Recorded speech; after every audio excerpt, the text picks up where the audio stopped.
Tak mak. Ni kena tak mak. Ya?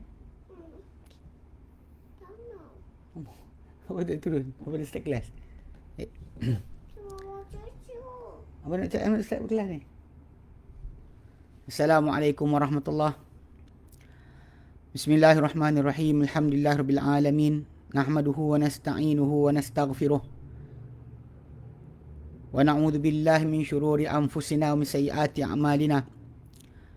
May yahdihillahu fala mudilla lahu wa may yudlilhu fala hadiya lahu.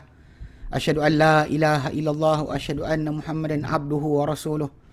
Allahumma salli ala Muhammad wa ala ali Muhammad kama sallaita ala Ibrahim wa ala ali Ibrahim wa barik ala Muhammad wa ala ali Muhammad kama barakta ala Ibrahim wa ala ali Ibrahim fil alamin innaka Hamidum Majid. Rabbi shrah li sadri wa yassir li amri wahlul 'uqdatam min lisani yafqahu qawli, amma ba'.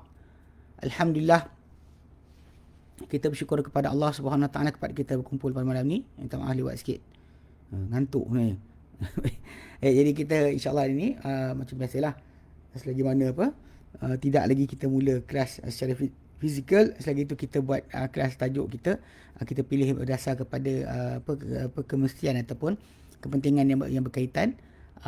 Dan pada malam ni insya-Allah tajuk kita masih lagi tak lari berkaitan dengan Al-Quran Karim. So saya pilih tajuk berkenaan dengan Al-Quran Karim, kitab tauhid adalah intipati utama bagi tafsir Al-Quran. Tafsir Al-Quran tauhid adalah intipati utama bagi Al-Quran, bagi tafsiran Al-Quran.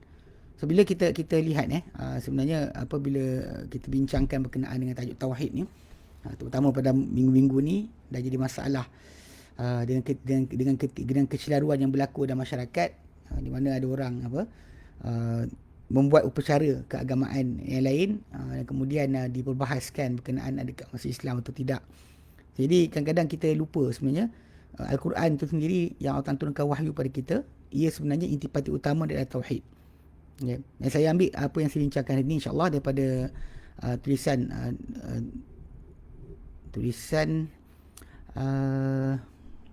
Nasir Abdul Ghafur, salah seorang penulis dalam yang serta dalam Muntaqah ahli tafsir.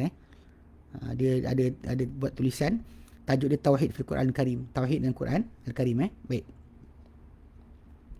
So jadi dia kata mula-mula sekali nak terang kat sini, dia mula nak isyaratkan adalah bahawa tauhid bukanlah satu tajuk seperti tajuk lain yang disentuh oleh sebahagian ayat Quran Karim atau surah tertentu daripada Al-Quran.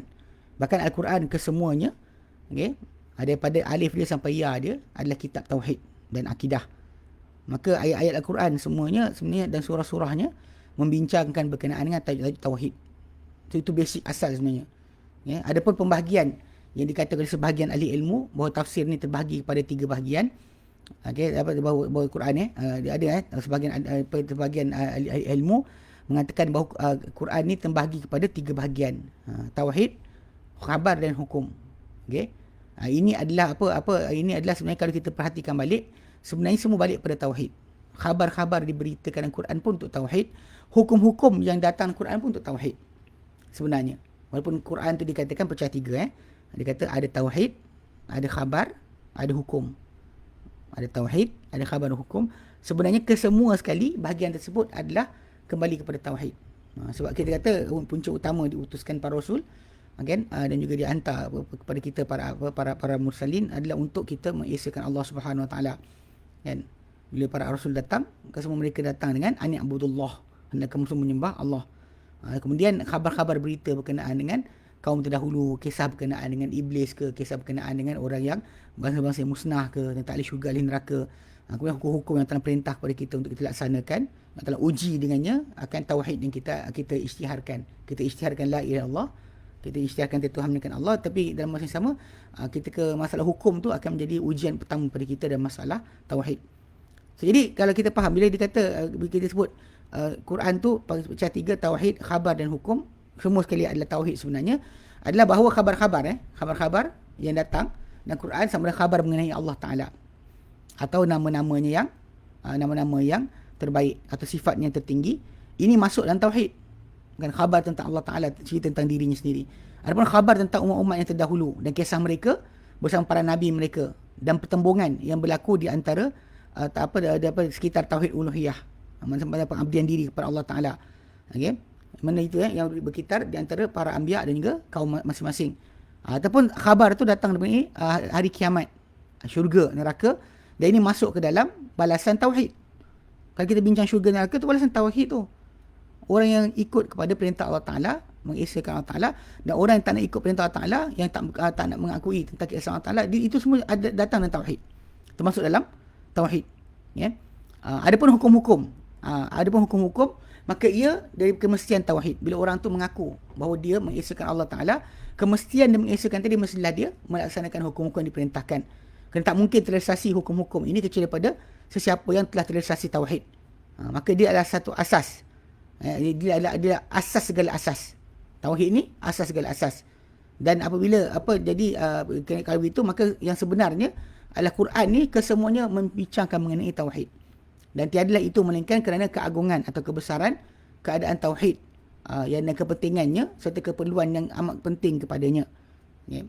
Maka di antara rahmat Allah Ta'ala, ya, bahawa setiap kali mana besar keperluan kepada suatu, akan bermacam-macam lah cara menyampaikan ataupun menghubungkan kepadanya. Ini antara rahmat Allah Ta'ala. Bila dia nak kepada kita satu perkara yang besar, maka dia banyakkan jalan kepada arah tersebut. Sebagai contoh, kerana keperluan manusia kepada udara dan lebih daripada keperluan kepada air, maka cara untuk mendapatkan udara tu lebih mudah dan lebih banyak. Dan oleh kerana keperluan kepada air lebih dari keperluan makanan, maka jalan untuk menghasilkan air juga lebih banyak daripada makanan. Okey, demikian. Kalau kita lihat, perhatikan setiap keperluan manusia, bila benda itu penting, Allah akan perbanyakkan dan permudahkan cara sampai kepadanya. Dan oleh kerana keperluan manusia kepada tauhid lebih besar dan lebih dahsyat, okay, bahkan sebesar-besar hajat mereka berbanding kepada air dan juga udara, bagaimana tidak kerana perealisasian tauhid ini adalah sebenarnya kejayaan mereka pada dua negeri, dunia dan akhirat. Dan di atasnya juga terhenti kehidupan mereka yang hakiki. Kehidupan yang sebenar terhenti di atas, terbatas di atas tajuk masalah tauhid. Okay. Dan juga kehidupan roh dia, jasa kalbu dia pun di atas tauhid. Dan kadar terrealisasinya kedua-dua, roh dan kalbu dia, maka itulah keadaan aman dia di dunia dan akhirat. Okey. Oleh kerana keperluan kepada tauhid lebih besar, jadi maka jalan untuk mengenal tauhid ini sebenarnya lebih mudah. Dan juga petunjuk ke atasnya lebih banyak. Kerana itu Al-Quranul Karim, macam yang telah lalu dibincangkan, kita sebutkan, dia adalah kitab tauhid daripada awal sampai akhir. Dalam keadaan ini, ini maksud dikatakan oleh Ibnu Qayyim Al-Jauziyah, dia kata apa? Inna kulla ayatin fil Quran. Fahiya fil Quran fahiya mutadammidatun lit tauhid. Sesungguhnya setiap ayat, kata Ibnu Qayyim, dalam Al-Quran, maka ia mengandungi terhadap tauhid. Syahidatun bihi, yang menyaksikan terhadap tauhid. Serta da'iyatun ilaihi, dan menyeru kepada tauhid. Fa innal Qur'ana imma khabarun anillahi wa asma'ihi wa sifatihi wa af'alihi. Kerana Quran ini sama ada ia adalah perkhabaran mengenai Allah Ta'ala, nama-namanya, sifat-sifatnya dan juga perbuatannya. Maka ia tauhid. Fa tauhidul ilmi al-khabari. Dia adalah tauhid yang berbentuk pengetahuan dan pemberitahuan. Wa imma, ataupun dalam Quran ini adalah da'watun ila ibadatihi, seruan kepada menyembah Allah Subhanahu wa taala wahdahu, hanya dia, la syarikalah. Wa khalaqi, dan juga mencabut kullama yu'badu min dunihi, sekali apa yang disembah selain Allah Taala dibuang. Fa huwa tauhidul iradi at-talabi, maka ia adalah tauhid yang bentuk kehendak dan juga tuntutan. Wa imma an amrun, sama ada dalam Quran ni ada perintah dan juga larang, nahyun atau larangan. Wa ilzamu bi ta'atihi fi nahyihi wa amrihi, dan juga kemestian dalam mentaati Allah Taala pada perintah, larangan dan perintahnya. Fahiya huququt tauhid wa mukammilatihi, maka ia adalah hak-hak tauhid. Bila kita ada tauhid, maka kepatuhan tu mesti wujud dan penyempurnaan bagi tauhid. Bila kita ada tauhid, maka kita kena patuh pada perintah Allah SWT. Wa imma khabar an karamatillahi li ahli tauhidihi wa ta'ati, dan ataupun dalam Quran sebenarnya Ibnu Qayyim kata ada pemberitahuan mengenai pemuliaan Allah Taala terhadap ahli tauhidnya dan juga orang yang mentaatinya. Dan apa yang wa ma fa'ala bihim fi dunya, dan apa yang telah buat pada mereka di dunia. wa ma yukrimuhum bihi fil akhirati, dan apa telah muliakan mereka pada hari akhirat nanti. Fa huwa jazaa'u tauhidihi, maka berita tentang orang beriman yang mendapat memperolehi kebaikan si Allah Taala adalah berita tentang balasan tauhid kepada Allah Taala. Wa imma, ataupun sebaliknya, khabarun an ahli syirki. Quran ni datang mengenai khabar ahli syirik, ahli kesyirikan, yang mana apa kesyirikan, dan wa ma fa'ala bihim fid dunya minan nakal, dan apa Allah Taala buat terhadap mereka di dunia daripada segi hukuman. Wa ma yahullu bihim fil uqba minal azab, dan apa yang akan terjadi pada mereka, kena pada mereka pada pengakhiran nanti dari bentuk azab. Fa huwa khabarun amman kharaja an hukmi tauhid, maka ayat-ayat tersebut datang mengenai perkhabaran tentang orang keluar dari tauhid. Fal Quran kulluhu fi tauhid, maka Quran sebenarnya semua tentang tauhid. Wa huquqihi wa jazaihi, hak-hak tauhid dan juga balasan tauhid. Wa fi sya'ni syirki wa ahlihi wa jazaihim, dan tentang keadaan kesyirikan, ahli-ahli kesyirikan dan juga balasan mereka. Okey, ini dalam Madarijus Salikin Ibn Qayyim Al-Jauziyah sebutkan.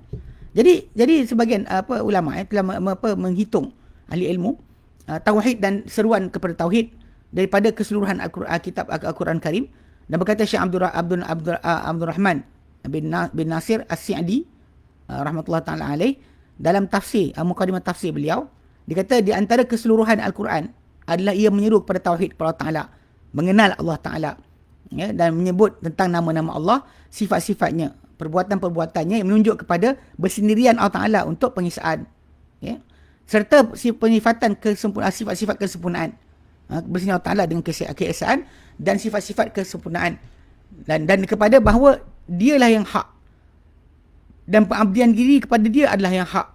Adapun apa yang mereka seru selain daripadanya adalah batil. Dan dia menjelaskan juga kekurangan, kepincangan setiap apa yang disembah selain Allah Taala daripada semua sudut. Dan kitab Taisir Karim Rahman, Syekh Abdul Rahman As-Sa'di diterangkan, ya. Maka tauhid ni adalah perkara pertama yang paling wajib sewajib-wajib dilaksanakan dan direalisasikan sehabis-habis akan penyampaian. Macam dikatakan oleh Hafiz Al-Hakami, dikata dalam syair dia, awal wajibin alal abidi, perkara yang awal wajib ke atas hamba, ma'rifatul rahmani bit tauhidi, mengenal ar-rahman dengan pengesaan.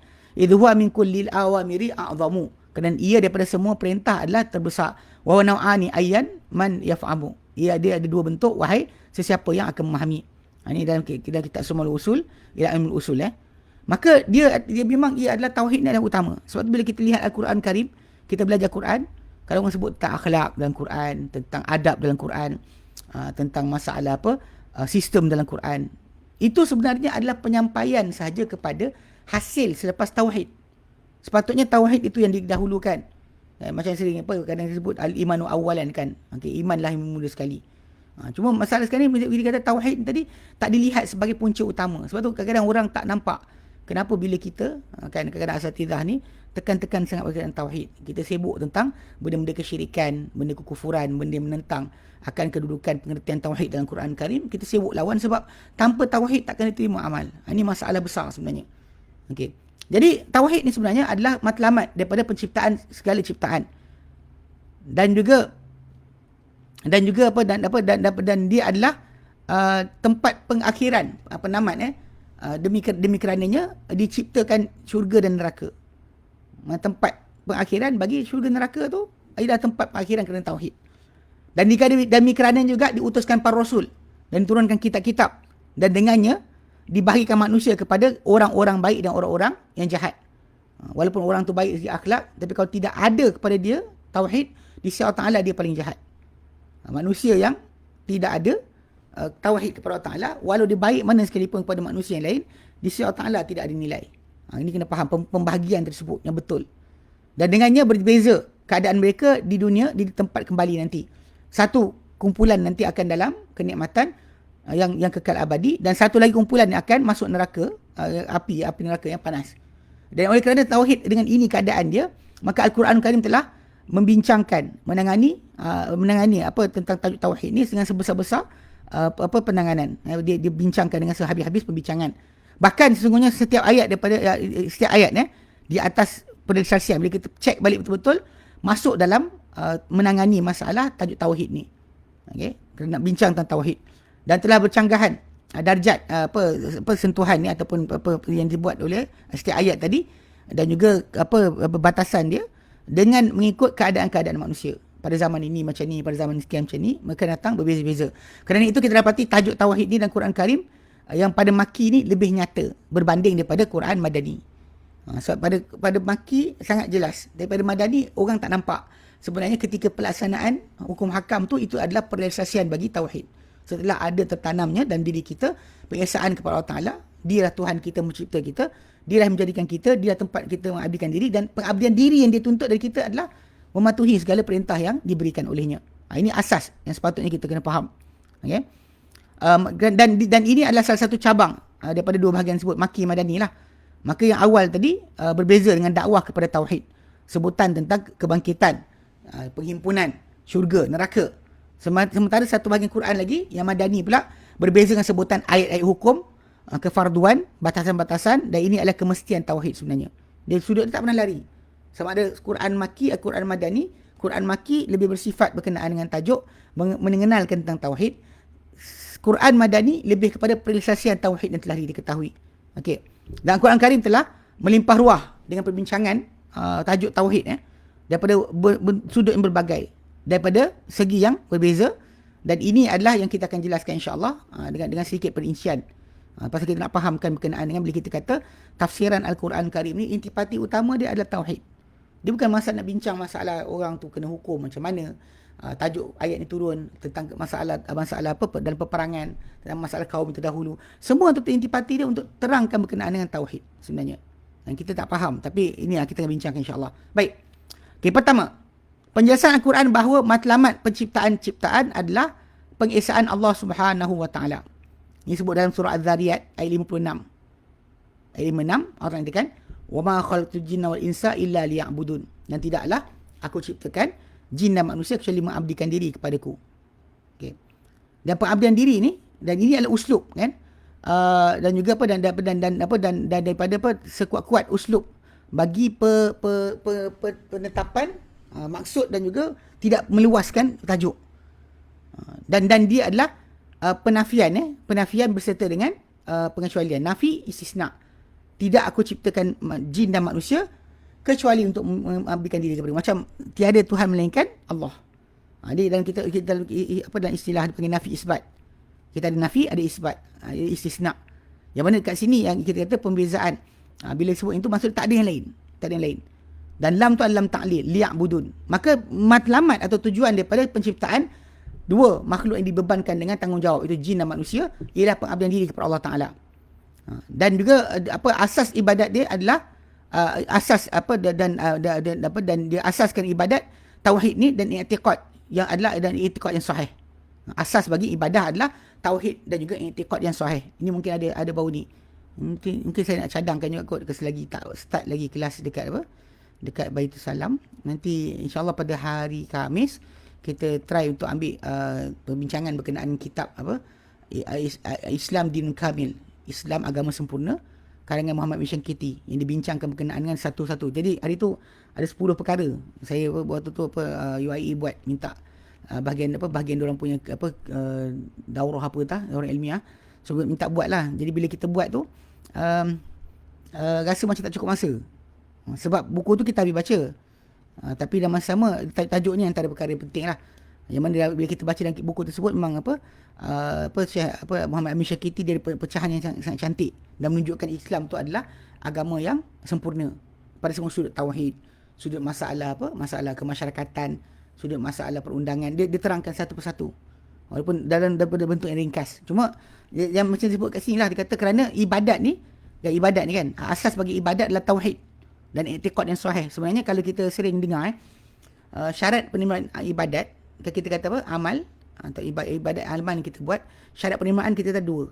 Satu, ikhlas. Kedua, mutaba'ah sunnah, ikuti sunnah Nabi SAW, ikut cara Nabi. Ini biasa sering disebutkan. Hatta Ibn Kathir rahimahullah pun sebut macam tu bila terangkan tentang ihsan dalam Quran. Man amil sabihan min dzakarin aw unsa wa muhsinun. Muhsin tu dia kata yang ikut Nabi. So dia terangkan ikhlas dan juga mutaba'ah sunnah. Tapi Syekh Muhammad Amin Syakiti dia sebut tambah satu lagi macam kita sebut sekarang ni adalah tauhid ataupun akidah yang sahih.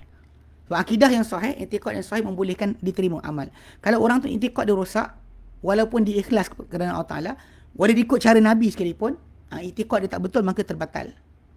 Terbatal Bahkan macam disebut oleh Syekh Islam Muhammad bin Wahab rahmatullah taala alaih, dalam persoalan kitab tauhid, dia kata at-tauhid huwal ibadah. Tauhid adalah ibadat sebenarnya.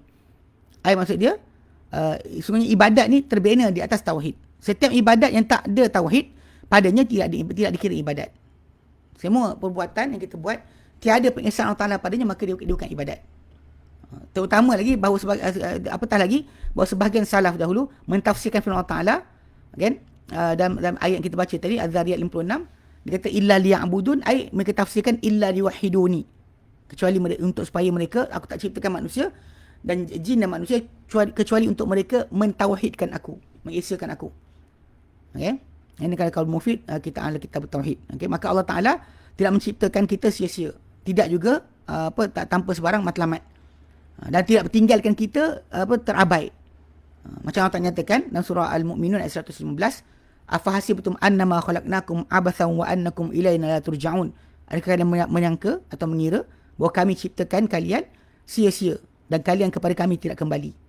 Jadi penciptaan ni memang sedar Allah Taala ciptakan kerana perkara yang agung, yang hebat, perkara yang hebat dan agung, dan matlamat yang besar, dan tugasan yang dahsyat, iaitu mentauhidkan Allah Subhanahu Wa Taala. Cuba dari segi sudut masalah tauhid tu dia akan direalisasikan ibadat tersebut macam mana. Kita lihat macam surah apa, surah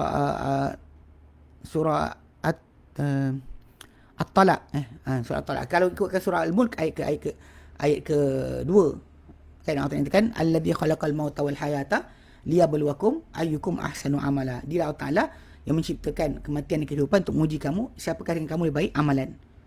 Dan surah Hud ayat ke-7 Allah nyatakan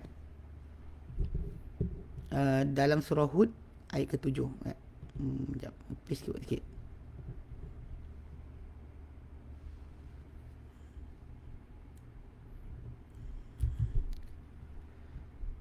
Okey.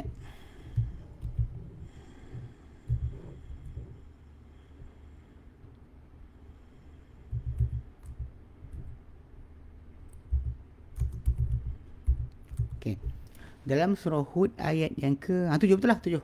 Okey. Wa huwa alladhi khalaqas samawati wal arda fi sittati ayyam.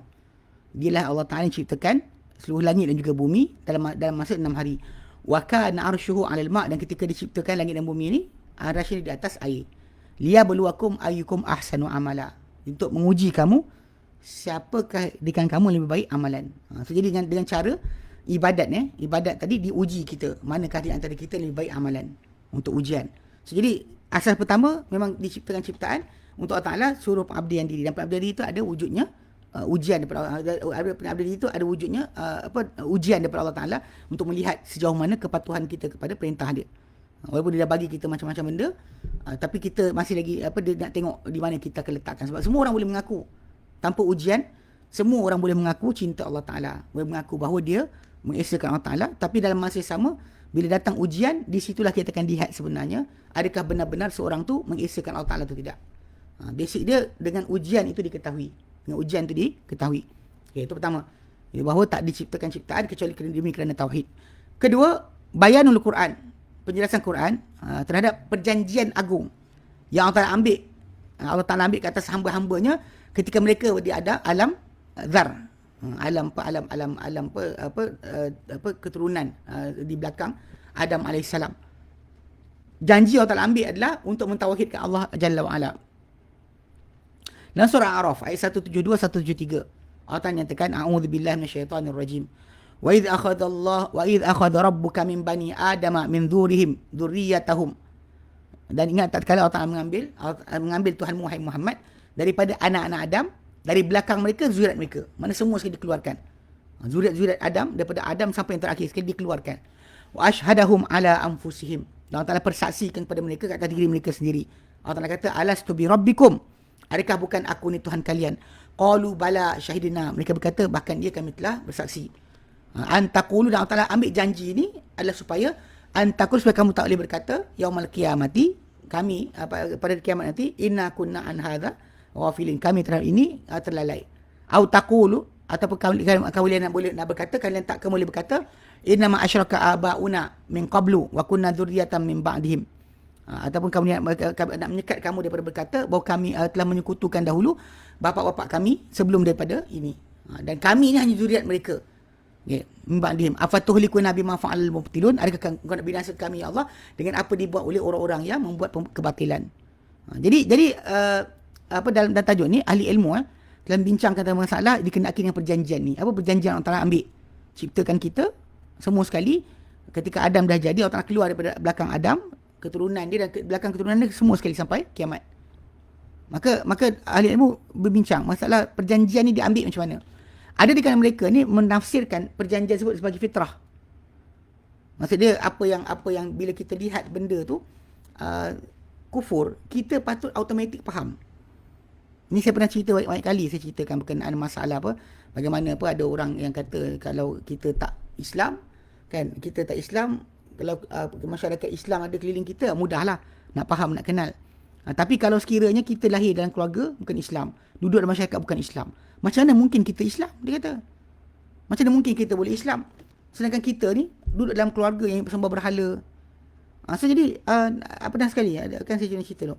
Seorang dia researcher UM. Dia buat masuk Islam, kemudian dia jumpa jumpa saya dekat Kota Damansara. Kemudian ketika perjumpaan tersebut dia ada timbulkan tajuk ni lah. Perbincangan kita panjang lebar. Dia punya idea nak kata bahawa tak salah dia nak kata pada orang India tak salah masuk Islam sebab Islam ni hanya sambungan kepada dewa-dewa yang ada dalam Hindu. Sebab dia kata dalam Hindu dewa, dalam Islam nabi, para anbiya. Pada kisah Ibrahim ada, kisah Nuh ada, kisah Lut ada. So jadi bila dia nampak dekat situ seolah ada persamaan. So dia macam nak bagi satu suara bahawa tak salah untuk orang Hindu masuk Islam sebab Muhammad adalah sambungan kepada dewa-dewa tersebut. Saya bangkang, saya tak boleh macam tu. So Muhammad SAW tak pernah ajar kita untuk mendewakan dia. Tak pernah dia ajar macam tu. Jadi pada perbualan tersebut agaknya tak macam mana boleh trigger.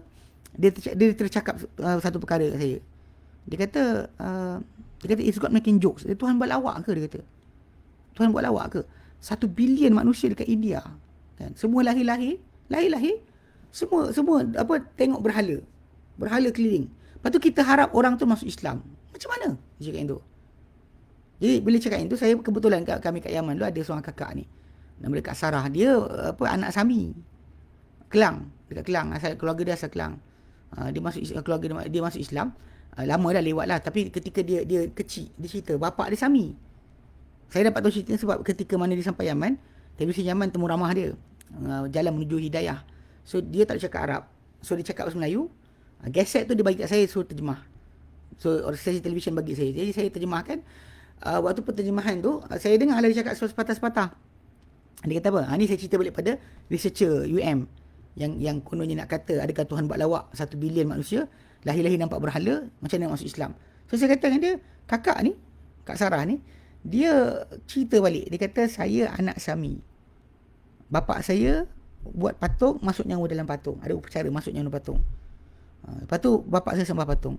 Dia kata ketika saya umur 5 tahun, kakak tu kata dia umur dia 5 tahun. Dia kan budak perempuan kan keletah cakap lampau cepat banding lelaki. Yang lelaki banyak buat kerja. Tahu dah rosak dah benda, dah jahanam dah. Dia tak bercakap banyak tapi tangan berjalan. Yang perempuan dia cakap banyak. Jadi bila kakak ni kata tahun umur dia 5 tahun, dia pernah cakap pada bapak dia. Bapak dia Sami, kan keluarga dia Sami. Keluarga bapak dia, jadi bapak dia kata dia cakap dia waktu umur 5 tahun, dia tengok bapak dia buat upacara sembah berhala sebagainya. Dia cakap pada bapak dia, bapak buat Tuhan. Bapak masukkan nyawa dan Tuhan. Kenapa bapak sembah Tuhan? Bapak lagi baik dari Tuhan. Bapak dia kata ketika bapak dia marah, bapak dia kata jangan cakap macam ni lagi. Dia diam. Tapi dalam hati dia kata macam tergaru-garu. Okay, saya kata dengan researcher daripada UM ni. Saya kata kalau kakak ni kan budak 5 tahun, saya kata, dan kisah ni budak 5 tahun boleh faham. Dekat India ada bilion manusia, ada pakar sains, pakar ini, pakar itu sebagainya, doktor berapa ramai dikeluarkan. Takkan semua bangang, saya kata. Tak seorang pun faham. So ini katakan maksud apa benda janji yang diambil dalam Al-A'raf 172-173 tu yang dikeluarkan zuriat Adam ke semua sekali untuk diambil persaksian. Allah Ta'ala kata alastu bi rabbikum, bukankah aku Tuhan kamu? Apa perjanjian sebut? Okey, pendapat pertama kata fitrah. Allah Ta'ala campak dalam hati manusia Yang manusia tengok, dia faham. Ini bukan Tuhan. Ini bukan Tuhan. Macam bila tengok, nampak benda tu, dia tahu, ini bukan Tuhan. Dia automatik. Dia tak boleh. Pada pengertian ini, telah cenderung Syekh Abdul Rahman As-Sa'di dan tafsir beliau. Muhammad Syekh Ridha dan dalam tafsir Manar. Dan itu yang dikatakan lah, dia kata yang pertama, yang dikatakan fitrah tu. Mana Allah Ta'ala campakkan hati kita fitrah. So kita kenal akan hak dan batil. Mana logik akal kita nampak. Macam kalau untuk sembah berhala, kan berhala tu perlu pengawal. Jaga berhala tersebut. Kalau berhala tu dipakai ke rantai, subang, kan, belian dan sebagainya, terkena ada pengawal jaga. Tapi berhala tu menjadi tempat permintaan orang ramai untuk keselamatan. Tapi berhala tak boleh jaga diri sendiri. Macam akhir surah Yasin Allah Ta'ala sebut. Kan? Allah Ta'ala kan? وَاتَّخَذُوا مِن دُونِ اللَّهِ أَنْدَادًا وَاتَّخَذُوا مِن اللَّهِ أَنْدَادًا لَعَلَّهُمْ يُنْصَرُونَ. Moga-moga mereka akan dibantu. Mereka ambil selain Allah Ta'ala, sekutu-sekutu, moga-moga dibantu. La yastati'una nasrahum. Tapi sekutu yang diambil itu tak mampu untuk tolong mereka. Mereka ambil sekutu selain Allah Ta'ala, tapi benda sekutu yang mereka ambil tak boleh tolong mereka. Wahum lahum jundum muhdarun. Dan mereka untuk berhala tadi, sekutu-sekutu tadi, tentera yang berkawal. Mana dia minta pada benda tersebut pertolongan, tapi benda tu tak boleh tolong diri sendiri pun. Diorang pula untuk benda tu sebagai pengawal. Ini benda yang pelik kan, tapi ini yang berlaku. Pada asas kepada diri manusia yang bijak, takkan boleh ada. Macam kalau orang percaya kayu kokak ke percaya buntat ular ke ataupun kuda laut. Kalau letak dekat bidai pintu, tak ada setan masuk, letak dalam kereta takkan aksiden. Benda tu tak boleh jaga diri daripada semut gigit. Tiba-tiba jaga kereta kita daripada aksiden. Gila ke? Kan batu cincin yang mahal yang konon ada power ni jatuh dalam lubang jamban. Tak boleh keluar sendiri, awak kena ambil. Dia tak boleh selamat diri daripada kekotoran, dia boleh selamatkan kita. Macam mana? Ini kepelikan berlaku dalam masyarakat. Tapi benda ni sebenarnya yang kita boleh faham, fitrah kita faham. Ini pendapat pertama, bahawa perjanjian surah Al-A'raf tu adalah fitrah. Allah Ta'ala campak dalam hati kita. Okey. Adakah para ulama pula mentafsirkan ia sebagai perjanjian hakiki? Sebab Allah Ta'ala telah mengeluarkan semua secara zahir daripada zahir Adam, keluarkan zuriatnya dan persaksikan ke atas ketuhanan juga keesaan Allah Ta'ala. Lalu mereka bersaksi di atas itu dan mengaku. Dan inilah pendapat paling rajih. Bahawa zahir Quran Karim kata Allah Ta'ala keluarkan mereka, ambil janji mereka. Cuma kesan perjanjian tersebut mereka kenal akan fitrah kebenaran, tahu akan mana dia yang hak, mana yang batil.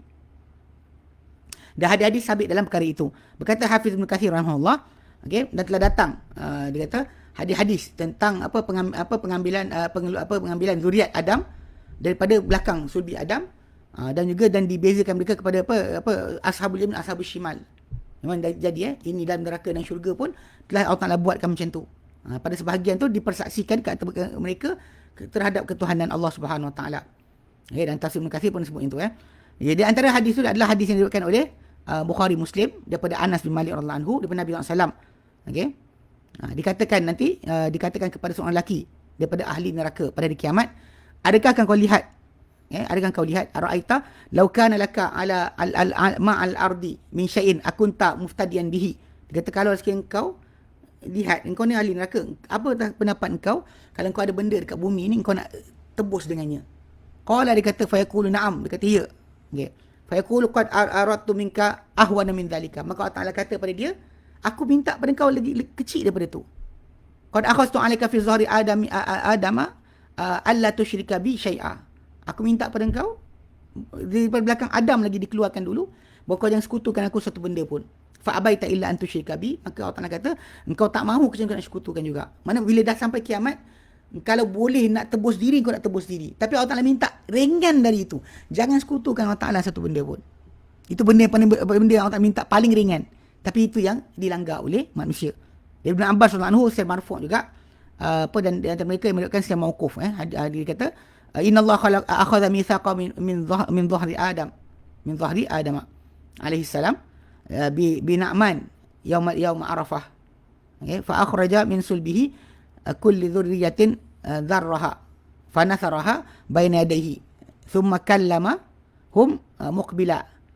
Dia kata dalam hadis ni, cuma hadis ni dipercanggakan, ada kama kata mauquf, ada kata marfu'. Dia kata bahawa Allah Ta'ala telah mengambil perjanjian daripada belakang Adam AS dengan dua dua yang diberikan nikmat ni di kalangan ni yang di kalangan di kalangan hamba anak-anak Adam ni yang baik yang buruk ni pada hari Arafah dikeluarkan daripada sulbi dia setiap zuriat yang dijadikan lalu diletakkan depan Allah Taala. Dan Allah Taala cakap mereka depan-depan. Allah Taala kata alastu bi rabbikum. Hinggalah akhir ayat surah Al-Araf ayat 173. Okey, diriwayatkan oleh Ibnu Jarir At-Tabari dengan tafsir dan tafsir dia dengan marfu' riwayat ni. Abu Hatim secara mauquf. Okey, Imam Ahmad bin Hanbal secara marfu'. Disahihkan Syekh Albani secara marfu' dalam Jami' Sahih. Okey. Jadi kalau kita faham sini memang kita kata dari segi sudut ni kan memang perjanjian telah diambil. Maka Allah Taala ambil perjanjian tu mana daripada Adam alaihissalam punya keturunan semua sekali. Okey. Semua sekali telah ambil sejak daripada alam roh lagi, alam zuriat lagi di belakang Adam untuk untuk diambil dari mereka perjanjian tentang tauhid. So Quran ceritakan asal usul tauhid ni bukan kita baru sekarang nak kenal. Sejak kita di alam, sebelum kejadian kita lagi di muka bumi telah pun diambil janji pada kita tentang tauhid. So Quran dah jelaskan. So tauhid ni bukan benda baru datang. Dia adalah fitrah yang telah letak dalam diri kita. Bahkan dia perjanjian yang Allah Ta'ala akan ungkit balik pada kita hari kiamat nanti. Tak ada siapa boleh kata bapak saya menyembah berhala, saya pun sembah berhala juga. Tak ada siapa cakap yang tu. Hatta macam kes yang saya cerita kakak tadi kan. Bila saya kata pada researcher tu, saya kata kalau kakak ni boleh jumpa, boleh tahu betul salah dalam keadaan umur 5 tahun, takkan di India punya ramai semuanya bangang, saya kata. Takkanlah soalan. Takkanlah semua bangang. Punya banyak benda dia boleh buat, boleh enjin, boleh buat macam-macam kapal terbang, buat roket, buat nuklear. Tapi tak faham berkenaan masalah tak patut menyembah berhala. Itu pelik. Okey.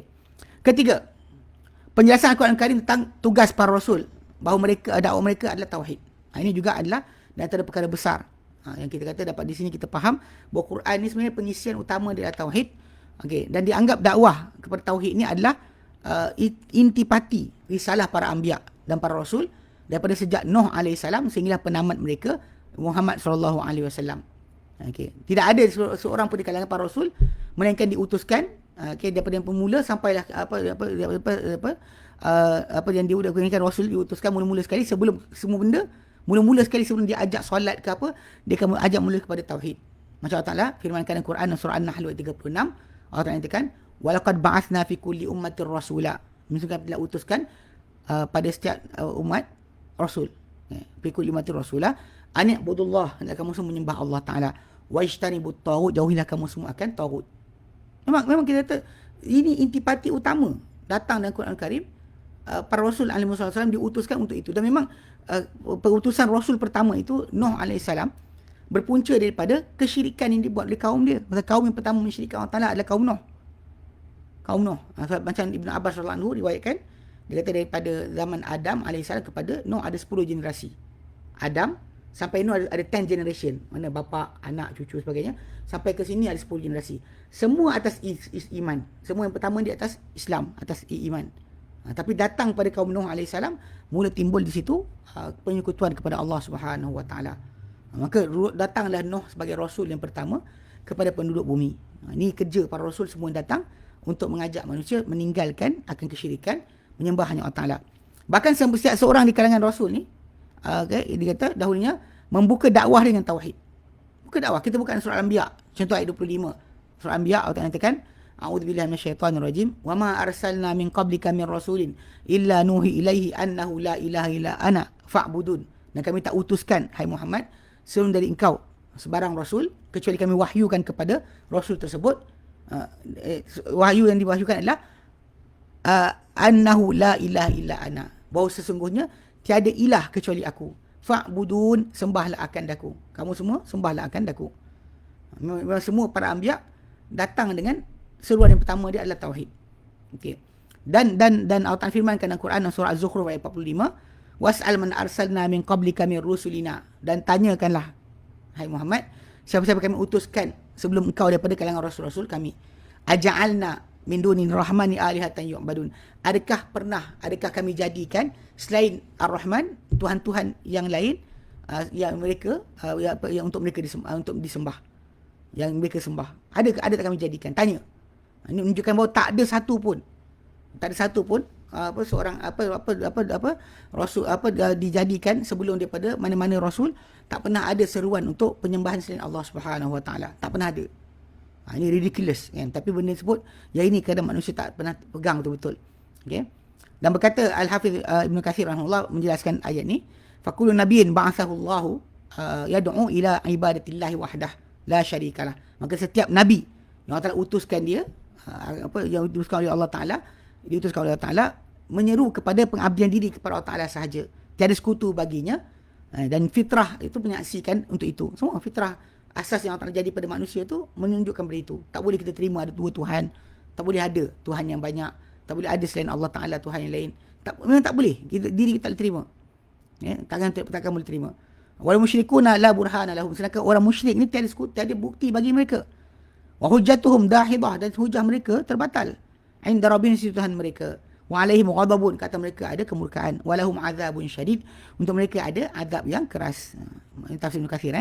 Maka tauhid ni adalah asas dakwah para rasul, dan dia adalah kepala kepada wahyu. Kepala wahyu tu mula-mula sekali. Sebab tu Nabi SAW ketika mengutuskan para sahabat Nabi untuk menyampaikan dakwah, mereka semua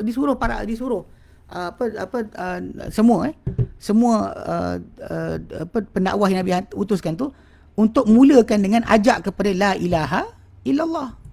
Yang mula sekali diajak mereka adalah kepada la ilaha illallah, bukan yang lain. Diajak kepada la ilaha illallah.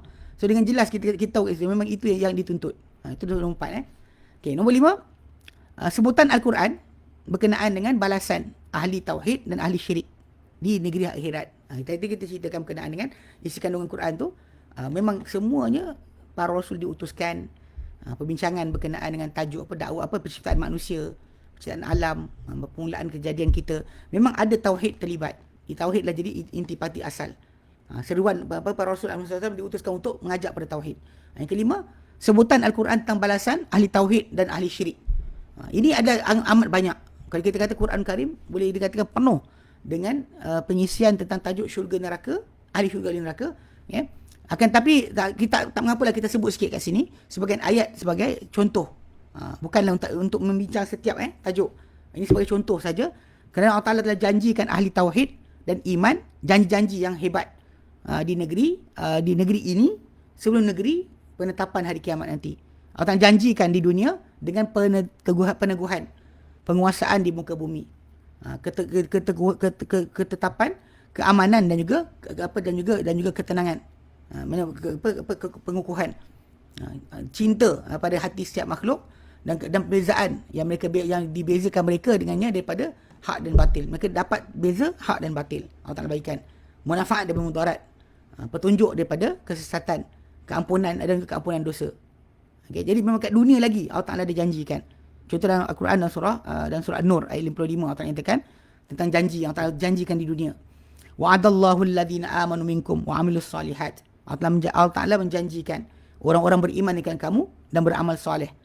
La yastakhlifannahum fil ardi. Allah Ta'ala pasti kuasakan mereka di muka bumi. Kama stakhlafal ladina min qablihim, macam Allah Ta'ala kuasakan orang sebelum daripada mereka. Walimakinan lahum dinahumul ladzi tarda lahum. Allah Ta'ala akan pasti kukuhkan untuk mereka agama mereka yang Allah Ta'ala redai untuk mereka. Walayubaddilannahum min ba'di khawfihim amna. Allah Ta'ala pasti gantikan mereka lepas ketakutan mereka dengan keamanan.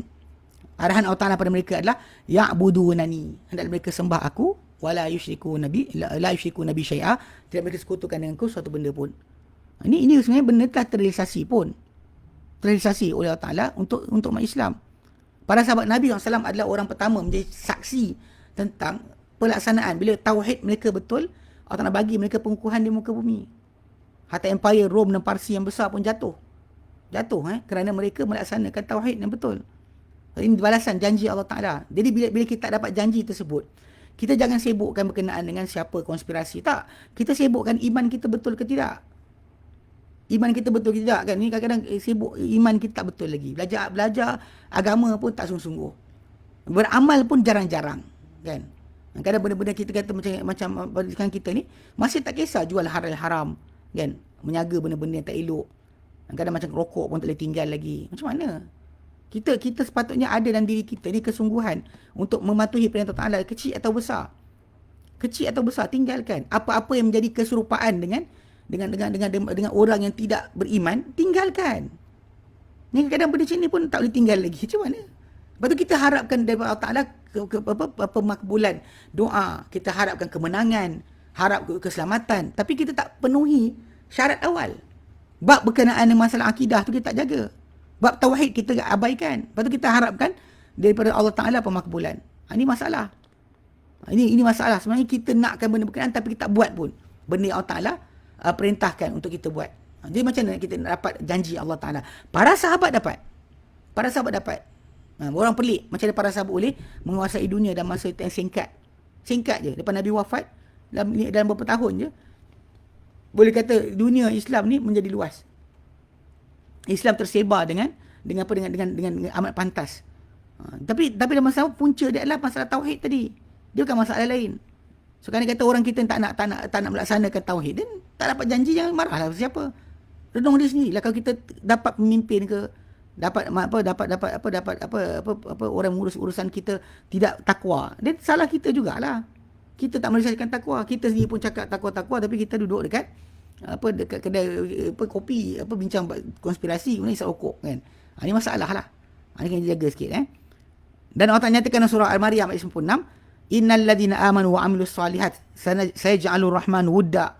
Sebenarnya orang yang beriman dan beramal soleh, Allah Ta'ala akan jadikan untuk mereka ni akan kasih sayang. Jadi benda ni betul. Para sahabat Nabi SAW masuk ke Mesir, masuk ke Iraq, masuk ke Syam, kan? Dia masuk ke negeri-negeri dengan pedang. Tapi peliknya orang tempat berkenaan sayang mereka. Kan, daripada keturunan tempat para sahabat pergi, Armenia, Azerbaijan sampai ke Bukhara, bawa pedang, tiba-tiba orang kawasan tersebut, anak cucu mereka masuk Islam dan menjadi pembantu Islam yang terkuat. Tak pelik je? Kita tak ada siapa nak jadi Jepun. Jepun jajah kita kan, ada siapa suka nak jadi Jepun? Tak ada. Tapi yang berlaku pada para sahabat Nabi, itu adalah perkara yang dijanjikan Allah Ta'ala. Kita nak orang sayang kita, dan buat dulu. Iman kita kena betul. Amal soleh kita kena ikut. Lepas tu merealisasikan kepada akidah kita, tauhid kita. Lepas tu barulah kita dapat akan kasih sayang. Ni kadang kita orang tak sayang, lepas tu kita tanya kenapa. Sibuklah ambil lah ini, itulah sebagainya untuk kasih sayang, orang jadikan. Tanpa bedak kat muka, orang tak sayang juga. Bagi orang duit pun orang tak sayang juga. Ni kita jaga sikit. Okay. Dan Allah nyatakan surah Al-Anfal ke-29, ya ayyuhalladzina amanu, ya orang beriman, in tattaqu, jika kalian bertakwa, yaj'al lakum furqana, kan? In tattaqullah, kalau kamu bertakwa kepada Allah Ta'ala, yaj'al lakum furqana, Allah jadikan untuk kamu pembeza di antara hak dan batil. Wa yukaffiru ankum sayyi'atikum, Allah Ta'ala akan hapuskan daripada kamu keburukan kamu. Wa yaghfir lakum, dan Allah Ta'ala akan ampun untuk kamu. Wallahu dzul fadlil azim, Allah Ta'ala punya kelebihan yang amat luas, amat besar. Maksudnya ini benda yang bukan kamu dapat kerana amal ibadat kamu semata-mata, bahkan ia adalah kesudian Allah Ta'ala untuk beri pada kamu. Jadi dengan jelas ini adalah benda yang kita kejar. Okey, itu pada balasan duniawi. Ada pun balasan ukhrawi bagi orang yang merealisasikan tauhid. Okey, Allah Ta'ala sebut dalam Quran, ada sangat banyak. Okey, tentang sifat Allah Ta'ala ceritakan. Tentang orang-orang beriman yang merealisasikan tauhid, apa mereka dapat. Okey, daripada apa yang Allah Ta'ala sediakan, kenikmatan yang berkekalan dan keredaan yang agung untuk mereka. Allah nyatakan dalam surah Yunus ayat 26, a'udzubillahi minasyaitonirrajim, lilladzi ahsanul husna wa ziyadah, untuk orang yang membuat kebaikan, ihsan, berlaku ihsan. Kalau ikut Ibn Katsir, maknanya dia ikhlas ibadat kepada Allah Ta'ala, dan juga dia mengikuti sunnah Nabi SAW dalam melaksanakan ibadat. Untuk mereka ada kebaikan, wa ziyadah, dan juga tambahan. La yarhaqu wujuhum qatarun, takkan kena pada wajah mereka ni sebarang kegelapan. Wala zillah, dan tidak ada sebarang kehinaan. Ulaika ashabul jannati hum fiha khalidun, mereka lah penghuni syurga, mereka dalamnya akan kekal abadi. Ini kekal. Allah nyatakan dalam surah As-Saffat ayat 40-49, illa ibadar rahman, illa ibadallahil mukhlasin, kecuali hamba Allah Ta'ala yang terpilih. Ulaika lahum rizqum ma'lum, mereka telah yang Allah Ta'ala pilih ni, yang Allah Ta'ala ikhlaskan, ini maksudnya Allah Ta'ala pilih mereka itulah orang-orang yang untuk mereka rezeki yang sedia diketahui. Fawakihu wahum mukramun, buah-buahan, dan mereka akan dimuliakan. Fi jannatin na'im, dalam syurga kenikmatan. Ala sururin mutaqabilin, di atas katil-katil mereka duduk menghadap. Yutafu alaihim bika'sin min ma'in, dan dia akan dikelilingi mereka dengan gelas-gelas, piala-piala daripada air-air yang hening. Bayda' ladzatil lisyaribin, yang warna putih, yang lazat untuk orang yang meminumnya. La fiha ghaulun walahum anha yunzafun. Tidak padanya ada kemabukan, tidak mereka daripadanya akan pening kepala. Ini ada orang yang dia pergi baca ayat ni pergi sapu kepala, pergi sakit kepala. Salah. Wa indahum qasiratut tarfi'ain, dan untuk isi mereka ada wanita-wanita yang singkat dia punya pandangan. Mana pandangan dia tak melangkau pada orang lain, hanya pada suami dia saja. Tarfi'ain ka'annahu nabaydun maknun, mereka seperti telur yang pada sarang. Ini cerita macam tu. Surah Safat. Allah Ta'ala nyatakan dalam surah Al-Buruj ayat ke-11, innal ladzina amanu wa 'amilus solihat lahum jannatun tajri min tahtihal anhar dzalikal fawzul kabir. Sebenarnya orang-orang yang beriman dan beramal soleh, untuk mereka ada syurga-syurga kenikmatan, dan yang mengalir di bawahnya sungai-sungai, itulah kejayaan paling besar. Jadi kalau kita lihat kat sini, ini tajuk tentang ayat-ayat berkaitan dengan ahli kenikmatan. Ia adalah ahli tauhid. So bila kita nampak keelokan yang diperolehi, itu kita nakkan sangat benda tu. Jadi dunia akhirat tu Allah janji kebaikan. Adapun ahli kesyirikan pula dan kesesatan, yang mereka menyombong daripada tauhid. Okey? Tauhid tak nak menyombong dan membesarkan diri, tak nak mengikut tauhid. Mereka akan dihadapkan dengan bermacam bentuk daripada hukuman kerana kesalahan mereka dan keburukan apa yang mereka datangkan daripada perbuatan mereka buat tu sangat buruk. Okey? Macam Allah sebut dalam surah Al-Ankabut ayat 40, Allah katakan fakullan akhazna bi dzambih, maka setiap pihak tu kami ambil dengan dosa-dosa mereka. Fa minhum man arsalna alaihim hasiba, adakah mereka ni kami utuskan kat atas mereka batu-batu. Wa minhum man akhadha sayha, adakah mereka ni yang dihukum, mereka ni dengan pekikan. Kampung tu dibuat macam tu, dijeritkan mati semua. Wa minhum man khasafna bihil ard, dan adakah mereka ni kami tenggelamkan dengan mereka ni bumi. Wa minhum ma aghraqna, adakah mereka ni kami tenggelamkan di dalam air. Wa ma kana Allah liyazlimahum, Allah tak pernah zalimi mereka. Walakin kanu anfusahum yazlimun, tapi mereka lah sendiri yang zalim. Adapun azab mereka di hari akhirat pula, ia lebih dahsyat, lebih kekal. Okey, Allah nyatakan dalam surah Taha ayat 74, innahu man ya'ti rabbahu mujriman fa inna lahu jahannama la yamutu fiha wa la yahya. Sungguhnya siapa-siapa datang kepada Tuhannya dalam keadaan bersalah, membuat jenayah, maka untuk dia Jahannam, yang dia takkan mati dalamnya dan tidak akan juga hidup. Dalam surah Ibrahim ayat 15 sampai 17, Allah nyatakan wasaftahu wa khaba kullu jabbarin anid, mereka minta pemenangan, minta nak lepas, tapi gagallah setiap yang menyombong lagi berdegil di dunia dahulu. Min waraihim jahannam, dari belakang mereka akan menunggu mereka Jahannam. Wa yusqawna min ma'in sadid, mereka akan diberi minum daripada air lendir. Air sadid ni air lendir kotoran daripada ahli neraka. Yatajarra'uhu wa la yakadu yusiruhu, dia orang gogok juga, walaupun hampir tak nak mampu untuk mereka menggogok. Benda tu panas, busuk. Ya'tihil mautu min kulli makan, datang pada kematian. Wa ma huwa bimayyit, tapi dia tak mati pun. Punya dahsyat hukuman tu, patut mati tapi tak mati. Wa min wara'ihi azab, dan di sebalik lepas tu ada azabun ghalid, ada azab yang kasar. Okey. Jadi kalau kita lihat kan, okey, bila kita lihat dalam ayat ini dan banyak lagi ayat, semua ni sebenarnya balasan atau hukuman untuk orang yang tak merealisasikan tauhid. Itu je beza dia, tak ada beza lain. Jadi kalau kita perhatikan, kalau kita buka tajuk ni panjang lagi sebenarnya kalau ikutkan kepada perbincangan.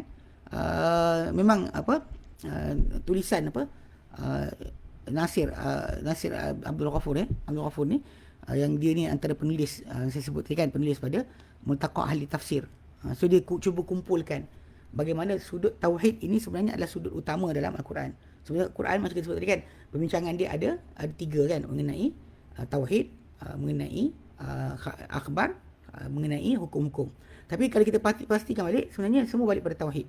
Bila sebut tentang dalam Quran Karim, cerita tentang Allah Ta'ala, sifat dia, nama dia, af'al dia semua sekali, itu tentang Allah Ta'ala. Kemudian bila bincang berkenaan masalah kaum, atau kisah-kisah khabar terdahulu, khabar terdahulu, khabar akan datang. Khabar terdahulu kaum yang telah musnah, atau kaum yang beriman dahulu. Semua tu untuk ahli tauhid dan juga ahli syirik. Kemudian akhirat nanti pun tempat kembali manusia ini, syurga atau neraka pun kerana tauhid. Kemudian hukum hakam adalah perealisasian terhadap tauhid. So kalau anda kata manusia tu mengaku dia sebagai seorang yang mentauhidkan Allah Ta'ala, tapi dia tidak patuh pada Allah Ta'ala, dia masalah. Ini adalah masalah besar. Sebab tu kita kena fahamkan kat sini.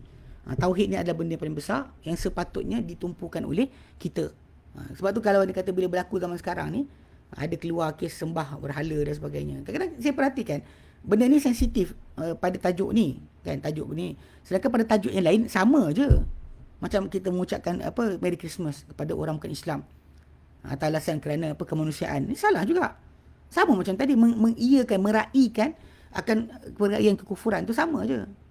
Tak ada beza. Macam juga geng yang sembah kubur. Minta dekat makam Habib Noh dekat Singapura sampai sekarang. Ataupun geng-geng kita yang pergi ke Indonesia, ziarah wali-wali Songo punya kubur, berdoa dekat situ. Apa beza dia? Sebab kita kena ingat, doa, sujud, kalau kata perempuan tu sujud itu kan, dekat depan kubur, doa pun sama juga. Hanya milik Allah Ta'ala. Tak boleh diberi kepada selain Allah Ta'ala. So, siapa berdoa depan kubur tadi, minta dekat pulau besar sebagainya, pun patut diisytiharkan juga sebagai telah jatuh syirik. Bukan satu sudut tu saja.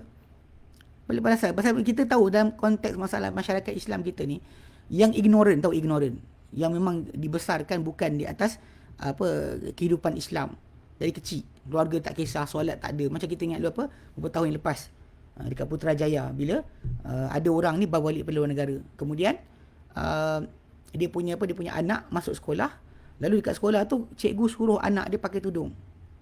Dia tulis surat minta pada sekolah jangan bagi anak pakai tudung. Tak nak bagi anak pakai tudung.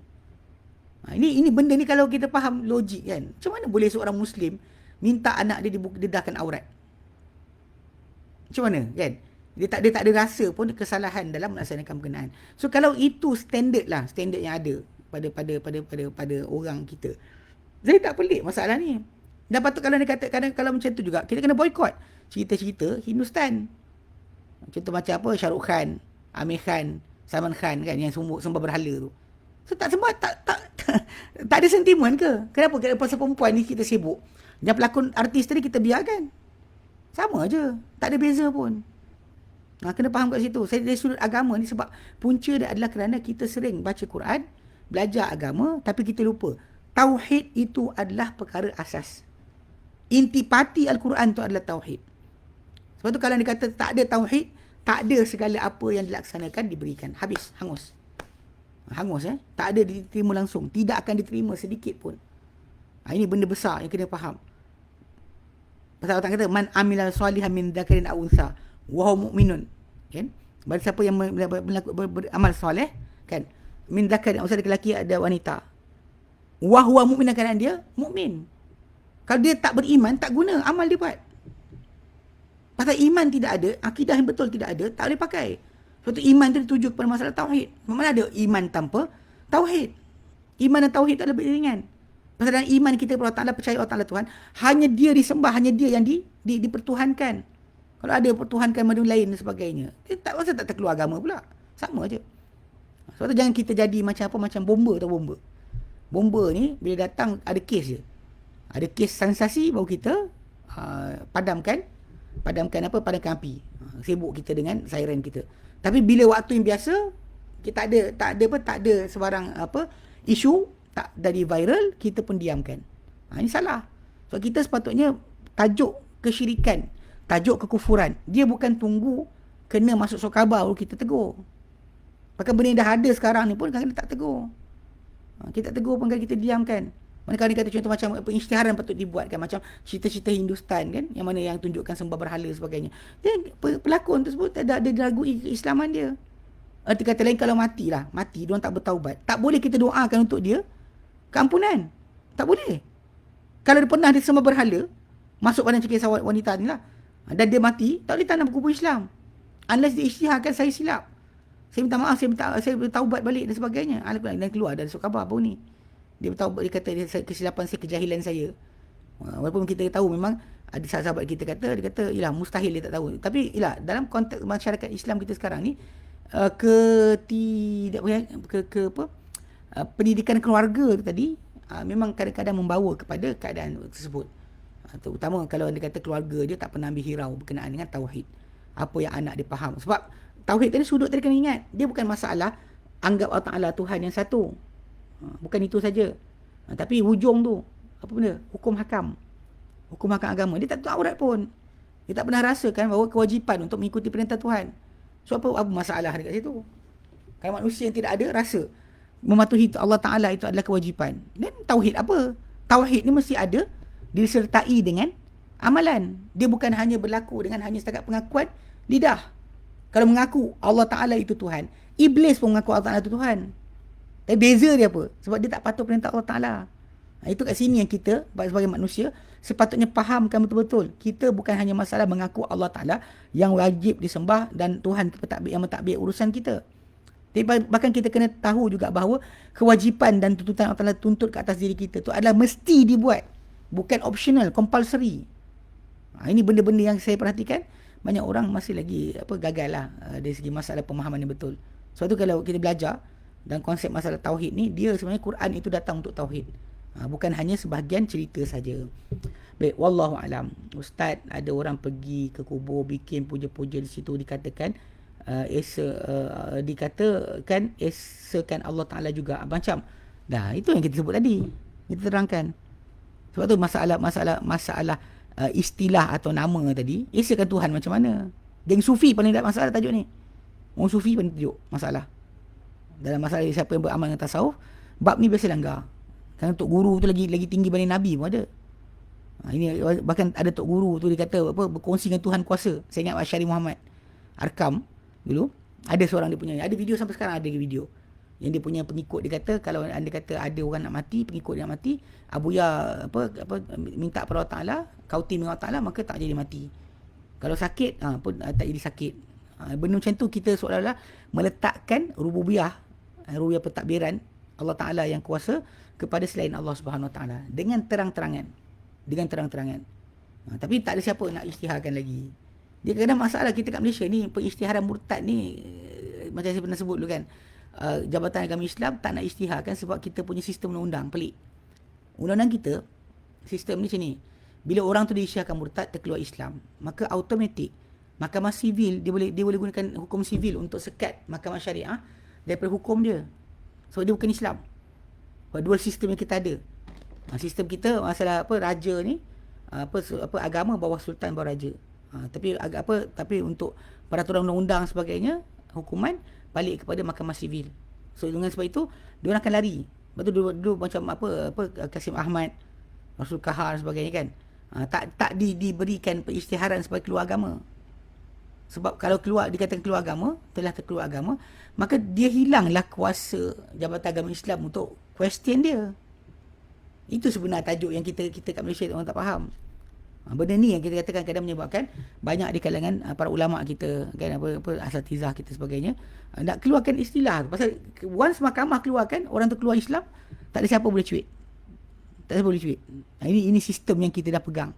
Sistem undang-undang British yang kita laksanakan, inilah keadaan dia. Ini pelik kan, kepelikan berlaku. Tapi ala kulli hal, kita raja kita, agung kita dan sultan kita semua Islam, polis kita, askar kita Islam kan. Tapi kita masih lagi dalam keadaan seolah tertindas dengan agama kita sendiri. Wallahu a'lam. Okay, baik. Ada soalan? Soalan abang tu dah habis lah, dia jawab.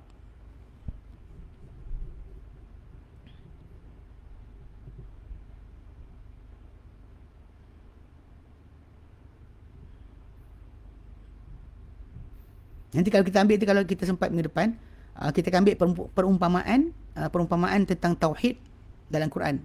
Macam Allah Ta'ala letakkan perumpamaan tentang tauhid dalam Quran.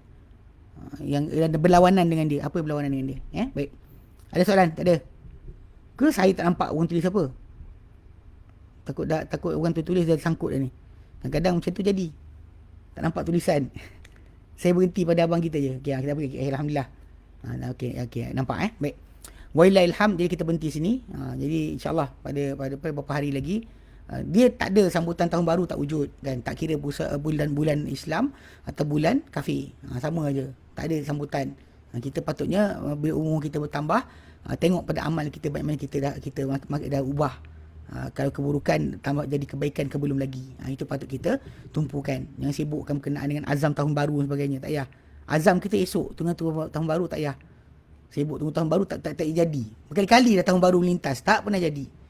Tunggu Ramadan datang, tak tukar juga. Tak usah buat macam tu. Ini bukan cara kita dalam Islam. Kita Islam, umur kita boleh habis bila-bila masa. Boleh jadi kejap lagi, boleh jadi esok hari. Itu boleh jadi seminggu lagi. Baik. Nanti kita berhenti sini.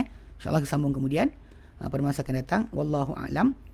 Wassallallahu ala sayyidina Muhammad. Alhamdulillahirabbil alamin. Subhanallah, anta astaghfiruka wa atubu ilaik. Assalamualaikum warahmatullahi wabarakatuh.